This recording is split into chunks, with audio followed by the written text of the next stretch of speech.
C'est vrai que M. Wan est en mission du Mali auprès de moi. Nous le considérons justement étant quelqu'un qui vit en dehors du Mali, donc c'est un Malien établi à l'extérieur. De ce fait, nous le considérons comme diaspora. Et à ce même titre, nous considérons que le CNSP a bien entendu les cris de la diaspora malienne. Vous avez certainement suivi dans toutes mes déclarations, si le président est malien de l'intérieur, il faut que le Premier ministre soit un Malien établi à l'extérieur. Effectivement, M. Wan est un Malien établi à l'extérieur, bien qu'il soit là-bas pour le compte du Mali. Et c'est quelqu'un qui a une très bonne expérience de la politique extérieure du Mali, était ambassadeur pendant 7 ans, ministre des Affaires étrangères plutôt pendant 7 ans, et quelques années aussi passées aux Nations Unies, où les grandes définitions, le contour et le détour de la géopolitique mondiale, les décisions s'y prenaient. Donc aujourd'hui, dans la phase actuelle du Mali, qui est une phase de transition, nous avons besoin de quelqu'un de son trempe, qui connaît les enjeux internationaux, qui connaît profondément le Mali, quelqu'un qui a un tempérament très posé, et quelqu'un qui est très humble, et apprécié en tout cas de la majorité des Maliens. Et nous, la diaspora, nous sommes heureux, fiers, je dirais même très satisfaits que ce soit lui à la primature. Donc nous comptons, Inch'Allah, l'accompagner et également lui rappeler de temps à autre si jamais nos préoccupations et nos attentes ne sont pas comblées ou atteintes. Il y a plus de 70 000 Maliens qui souffrent d'une façon arbitraire par manque de compassion, par manque de regard, par manque de responsabilité vis-à-vis à la diaspora malienne. Nous avons été le premier pays à avoir un ministère plein. Nous avons été le deuxième pays à élaborer la PONAM, la politique d'immigration malienne. Mais aujourd'hui, nous ne sommes pas très loin des derniers pays. Tous les pays de la CEDEAO ont leurs cartes biométriques consulaires. Nous n'avons pas. Et les pays de la CEDEAO, l'obtention de leur passeport n'est pas liée à une obtention d'une carte NINA. Et les pays de la CEDEAO, tous, sans exception, impriment leurs passeports et leurs documents d'identité dans leur pays. Et c'est l'expression de la souveraineté nationale. Nous ne comprenons pourquoi nos passeports, nos cartes d'identité sont imprimés en France. Et nous sommes très nombreux, on estime plus de 6 millions. On n'a pas été jusqu'à aujourd'hui un recensement, ça fait partie des revendications. Nous avons également demandé au moins un tiers du gouvernement de 25 personnes qui a l'honneur et le privilège de diriger désormais. Nous attendons de voir quels seront les postes qui seront attribués au ministère de la diaspora malienne. Et notre ministère, nous avons dit, on le répète encore, et on ne cessera pas de le dire jusqu'à ce que ça soit confirmé. Nous avons écrit une lettre à l'ancien président Ibrahim Boubacar Keïta après le DNI pour lui signifier que c'est un ministère de 6 millions de Maliens, ce qui fait de ce ministère malien de l'extérieur le ministère le plus important du Mali en termes de rendement. Nous apportons plus de 15% du PIB du Mali. L'année dernière, on a fait 1000 milliards CFA.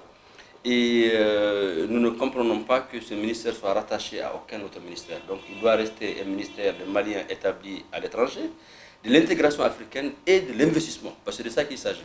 Nous voudrons un ministre qui va faire le tour du monde pour connaître leurs problèmes, pour les encourager à venir investir et à l'arrivée ici, suivre leur investissement parce qu'on a été toujours pris comme des vaches laitières.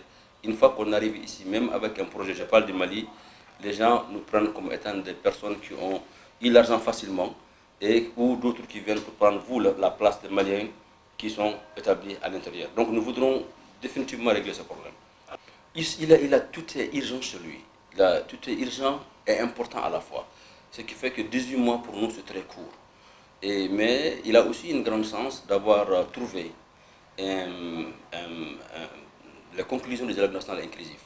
Tout est là-dedans.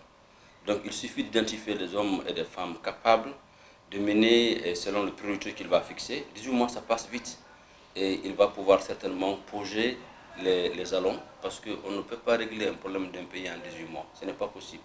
Un pays doit faire un plan quinquennal de 10 ans, de 30 ans, divisé en 3. C'est 10 ans ce que nous allons faire, les 10 ans ce que nous allons faire. On prend l'exemple de la Chine et de l'Inde. En 30 ans, ces pays sont devenus des pays qui étaient fortement agricoles. C'est devenu la première industrie du monde.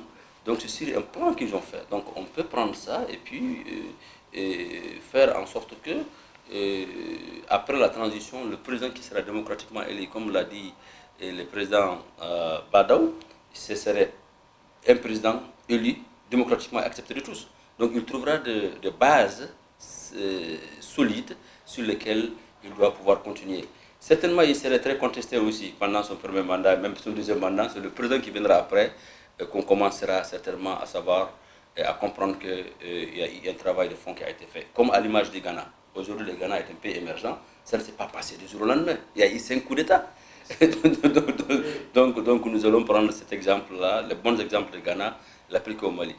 Et il aura également un grand privilège parce que j'ai eu quand même à participer avec d'autres personnes à sensibiliser la SEMA qui a aujourd'hui accepté de voir le CNSP, de négocier. Je suis sûr qu'il va continuer les négociations et nous espérons qu'ils participeront au gouvernement prochain et ils seront aussi au CNT.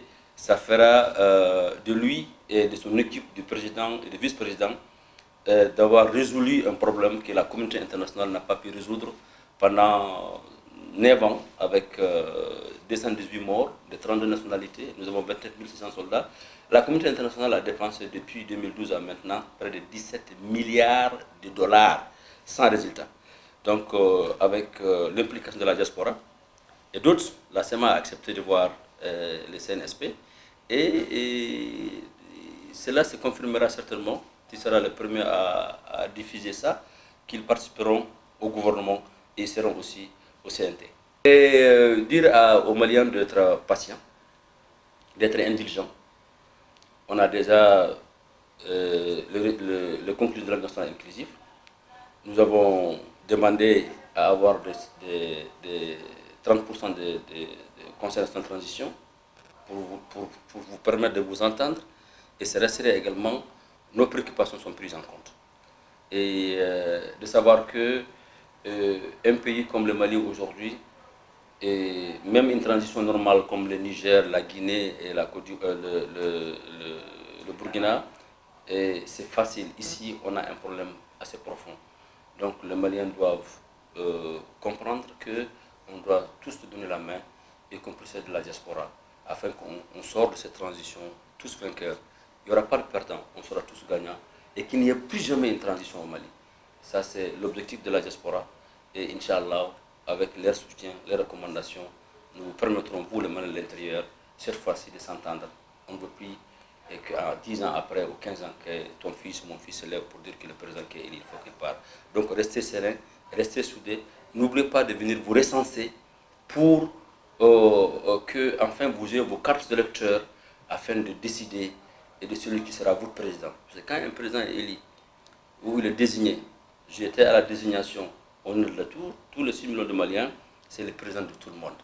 Et le président Boubacar Keïta a été élu moins de 2 millions et demi, moins de 2 millions. Mais cela ne l'a pas empêché d'être le président de tous les Maliens.